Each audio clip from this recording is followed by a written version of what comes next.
aprender español. So today the topic is el verbo, the verb in Spanish language, and like I've always told you that mastering how a verb functions in a Spanish language is the most challenging thing about learning this language. So today let's head on towards challenging the most difficult task, that is how the verb functions in Spanish language. So first of all, we need to understand the format of a verb, or how every infinitive form of a verb looks like in Spanish language. So basically, if we talk about tres modelos de conjugación, or three models or three designs of verb in Spanish language, a verb can look like something ending with AR or AR de español, ER or AR, or IR or ER. What does it mean? So these three suffixes are the possible suffixes that any verb, any random verb might have in Spanish language. So if we talk about the sounds, a verb in Spanish language either sounds like R in the end, in the end, or ir in the end.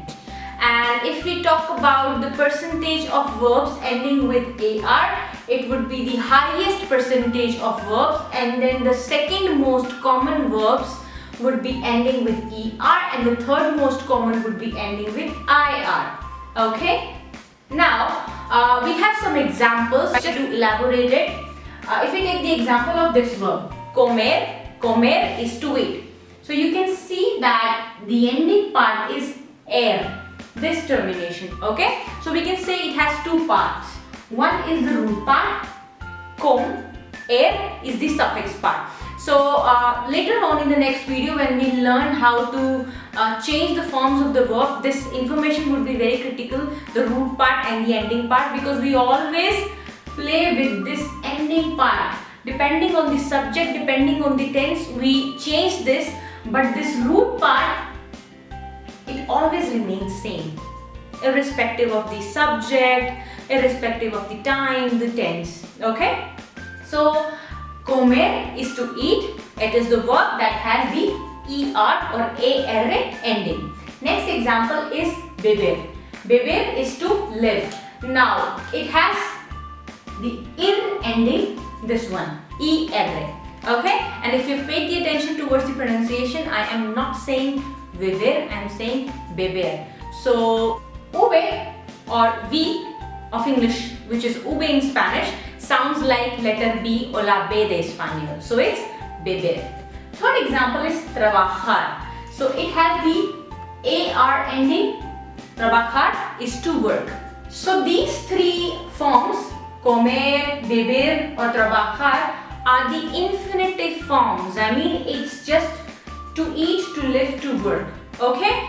And it is just not sufficient to know the infinitive forms if we want to use the verb in a sentence with any subject. For example, if I want to use comer, which is to eat, with I cannot say I to eat. I need to say I eat. If I want to use it with third person singular, that is he, I would say he eats. I cannot say he to eat. So by it, I just want to say that the verb changes its form when the subject changes. I cannot use the infinitive form, and I can also not use the same form with the same subject. I mean, with he, with I, with we, the form changes. Okay? So in English as well, the form of a verb changes with change in subject and also with change in tense. For example, I bought a car, past. I will buy a car, future. So with change in time as well, the verb changes. So this change of verb either with subject or time or tense is not that much in English language, but if we talk about Spanish language, the change is quite big, and at times it gets quite messy and cumbersome to understand how this change functions in Spanish language. And once we systematically try to understand how it functions, the whole journey of learning Spanish and ending up communicating fluently becomes very easy. So I would suggest you to go slow and understand each and every intricacy in that.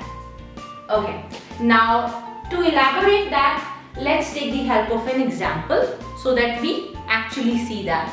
So over here I have tried to show how verb comer, that is to eat, changes with the change in person, and I have kept the tense fixed.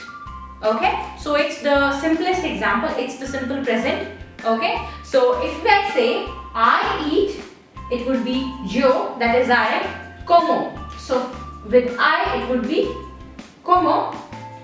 You eat, that is second person singular, it would be tú, that is you, comes. Tú comes. He eats, third person singular, él come. Okay, we eat, that is first person plural, it would be nosotros, that is we comemos. Okay, you plural, or you all, you can say second person plural, eat, it would be vosotros, vosotros, the pronunciation of v, vosotros coméis, it has tilde, so you would just put some stress over here, coméis. Okay, and if I say they eat, third person plural, it would be ellos, okay, comen.